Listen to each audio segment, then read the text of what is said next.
विघटन हुन पुग्यो र हामीले तपाईहरुको बीचमा संविधान दिन सकेनौं। त्यसको लागि म आत्मग्लानि गर्छु, तपाईहरुसम्म क्षमा याचना पनि गर्दछु।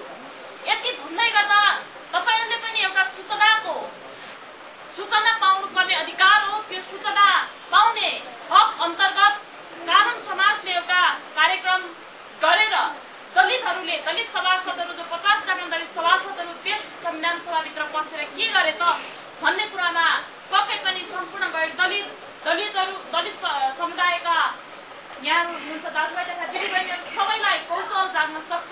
त्यसकारण हामीले केही कुराहरु तपाईहरुको बीचमा ल्याउने र तपाईहरुका सल्लाह र सुझावहरुलाई लिने कुरामा हामी यो नेपालगञ्जको बाँकेको यो कोलपुरमा आज तपाईहरुको बीचमा हामी आइसकेका छौं। हामी जति बाहिर बसेर हामी कुरा गरिरहेका हुन्छौं।